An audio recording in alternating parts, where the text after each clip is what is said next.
প্রতিদিনের আপডেট খবর পেতে চোখ রাখুন দৈনিক অপরাধ দমনে।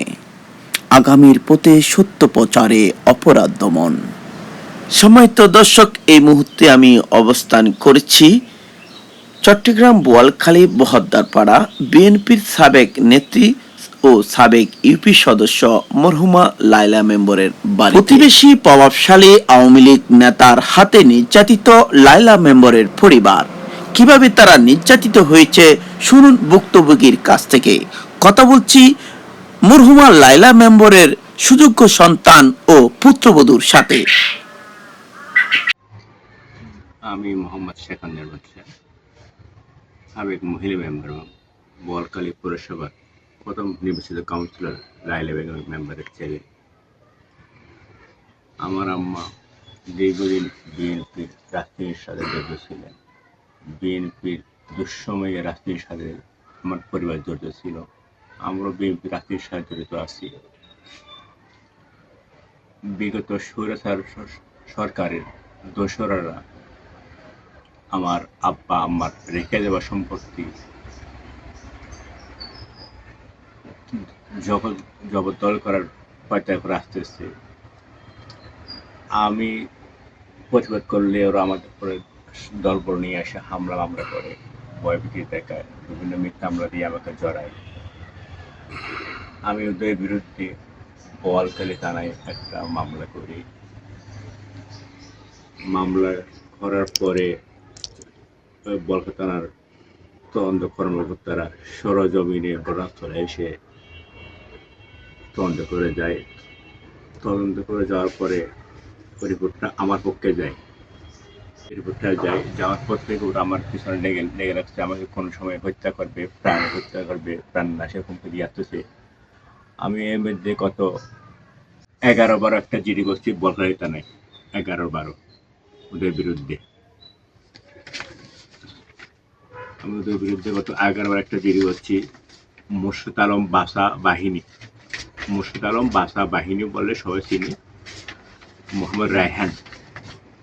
মোহাম্মদ রায়হান, জসিমউদ্দিন, মোহাম্মদ রাজু, ওরা চাচ্ছে আমার সম্পত্তি দখল করে খাওয়ার জন্য। আমরা অনেক প্রতিবাদ করছি, কিন্তু ওরা আমাদের কেউ নেই, আমার আব্বা আব্বু নাই বিদায় ওরা চাচ্ছে আমাদের প্রভাব খাটাইয়া আমাদের সম্পত্তিগুলি দখল করে বাণিজ্য করে খাওয়ার জন্য। 6-1 আমি উক্ত মামলা 623 সাক্ষী ডেট ছিল চিটাং কোর্টে। আমি বোয়ালখালী আমার বাড়ির পশ্চিমী বদ্দাপাড়া থেকে আমি সকাল বের হই 9:50 বের হয়ে আমি বোয়ালখালী থেকে আমি খালুকা ব্রিজ হেঁটে পার হইয়া 1 নম্বর গাড়ি করে কোর্টবিলির উদ্দেশ্যে রওনা হই। প্রতিমধ্যে সানগা থানার আগে পাঠানিয়া কোথা বলে, ওখানে আমার মামলার বিবাদীরা আমাকে টেনে হচ্ছে ঘাড় থেকে নামাইয়া মুর্শিদ আলম বাসা, রায়হান, জসিমউদ্দিন, রাজু আরো অজ্ঞাত 6-7 জন লোক ছিল। আমি ওদের দেখলে চিনব। আমাকে গাড়ি থেকে টেনে হচ্ছে নামাইয়া এলোপাথারি খিল, ঘুষি, লাঠি, লোহা রড দিয়ে আমাকে রক্তাক্ত জখম করে। তারা কি আপনাকে হত্যা করতে চেয়েছে, নাকি গুম করতে চেয়েছে, নাকি আদালতে না যেতে বাধা প্রদান করেছে? কোনটা? সানগাঁও থানার আওতাধীন পাঠানিয়া গোটায় আমাকে নিচে নামাইয়া বলছে মামলা প্রত্যাহার করার জন্য, না হলে তোমাকে হত্যা করে প্রাণনাশ মেরে ফেলবো, নদীতে লাশ ফেলিয়ে দেবো, মেরে রক্তাক্ত ছবি। আমি ওখানে অনেক আপত্তি মিনতি করছি আমাকে নামানোর জন্য। আশেপাশে লোকজন সবাই দাঁড়িয়ে রয়েছে। আমার সাথে আমার ওয়াইফ ছিল, আমার শরীর ছিল। ওরা ভয় ওরকম দেখি নাই। আমি একটা সিএনজি আনছি আমাকে ওখান থেকে অপহরণ করে নিয়ে যাওয়ার জন্য। একটা সিএনজি আনছি আমাকে ওখানে অনেক ধাক্কাধাক্কি করছে, ওখানে তোলার জন্য। আমার শরীরে বিভিন্ন জায়গায় এলাকাতে কিলি করছি, লাঠি মারছি আমাকে সিএনজি তোলার জন্য। আমি উঠি না, আমাকে তুলতে পারি, চেষ্টা করে তোলার জন্য।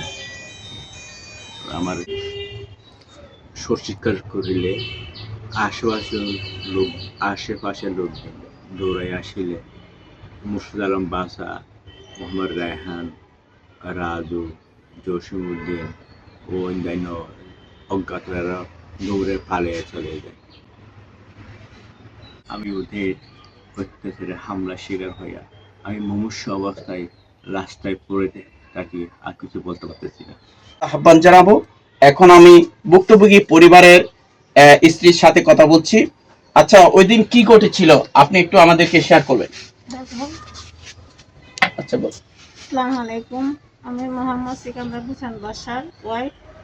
আমি ওই দিন আমার হাজবেন্ড আর আমি আমার আব্বু সহ যাচ্ছিলাম সিআর মামলা সাক্ষীর জন্য।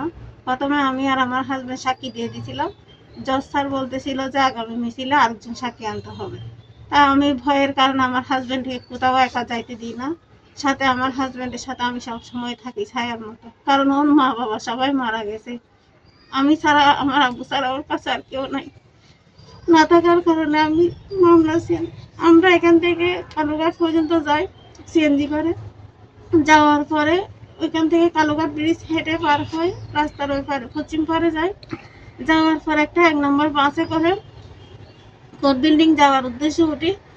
তখন ওঠার পরে পুরান চাঁদগাঁ থানার পার কাটানিয়া গুদা বলে ওইখানে হঠাৎ করে 10-12 জন মানুষ এসে আমাদের 1 নম্বর বাসটা থামায়। গাড়ির মধ্যে অনেক লোক ছিল, ধরেন 20-30 জন মতো হবে, কিন্তু কেউ কাউকে না ধরে আমার হাজবেন্ডকে কয়েকজন সবগুলো মিলে এসে আমার হাজবেন্ডকে ধরে গাড়ি থেকে টেনে হিঁচড়ে নামায়। পরক করে গাড়িটা ছেড়ে দেয়। আমার হাজবেন্ড, আমি আর আমার আব্বু চিৎকার করতেছে, এখানে তো আমার হাজবেন্ড ছিল, আমার আব্বু বলতেছে আমার জামাই ছিল, আমার জামাইকে। আমরা গাড়ি থেকে নেমে দেখতেছি ওকে খুঁজে পাচ্ছি না। এদিক সেদিক দৌড়াতে হঠাৎ করে গিয়ে দেখি যে ওইখানে আমার হাজবেন্ড মাটিতে লোটায় আছে। যাওয়ার সময় পিছনে দৌড়ানোর সময় রায়হান, মোহাম্মদ মুর্শিদ আলম বাসা, রায়হান, জসিমউদ্দিন, রাজু আরো কয়েকজন ওই এলাকার হইতে পারে, আমরা চিনি না তাকে, বারাটিয়া। ওরা আমার হাজবেন্ডকে মেরে মুমূর্ষু অবস্থায় সিএনজি করে নিয়ে যাওয়ার জন্য, অপহরণ করে হত্যার উদ্দেশ্যে নিয়ে যাওয়ার জন্য বলে যে নাই তোমাদের এই মামলাটা উইথড্র করতে হবে। এর আগেও তারা আমাদেরকে বারবার হামলা করতো। আমরা সব সময় বলখালী থানায় যাইতাম, কিন্তু বলখালী থানার ওরা আমাদেরকে মানে সার্বিক যতটুকু সহায়তা দেওয়ার জন্য সবসময় ডিনাই করতো। তারপরও না পারলে আমরা কি করতাম, উপরে এসপির কাছে, ডিআইজির কাছে গিয়ে বললে তারপরে বলখালী থানা আমাদেরকে সার্বিক সহায়তা দিত। সময়ত দর্শক, আপনারা জানেন বর্তমান স্বৈরাচার দেশে নেই, তবু স্বৈরাচারের দোসররা এভাবে প্রতিনিয়ত কোনো না কোনো জেলায়, কোনো না কোনো গ্রামে এভাবে গরিব অসহায় মানুষদের উপর নির্যাতন চালাচ্ছে এবং অসহায়দের জায়গা ভূমিদস্যুর মতো কেড়ে নিচ্ছে। প্রভাবশালী আওয়ামী লীগ নেতার হাতে নির্যাতিত বিএনপির নেত্রী পরিবার, এটা বিএনপির জন্য খুবই লজ্জার। সময়ত দর্শক, দাঁড়িয়ে আছি লাইলা মেম্বরের বাড়ির আঙ্গিনায়। আমার পিছনে দেখতে পাচ্ছেন জর্জীর্ণ লাইলা মেম্বরের সেই বাড়িটি, যে বাড়িটি 16 বছর যাবৎ নির্মাণ করতে গিয়েও বারবার বাধার সম্মুখীন হয়েছেন, নির্যাতনের শিকার হয়েছে আওয়ামী লীগ প্রভাবশালী নেতার হাতে। প্রশাসনের নিকট আবেদন, সঠিক তদন্তের মাধ্যমে অপরাধীর শাস্তি দাবি জানায় ভুক্তভোগী পরিবার ও এলাকাবাসী। চট্টগ্রাম বোয়ালখালী বহাদ্দার পাড়া থেকে চট্টরিয়া চৌধুরী, দৈনিক অপরাধ দমন।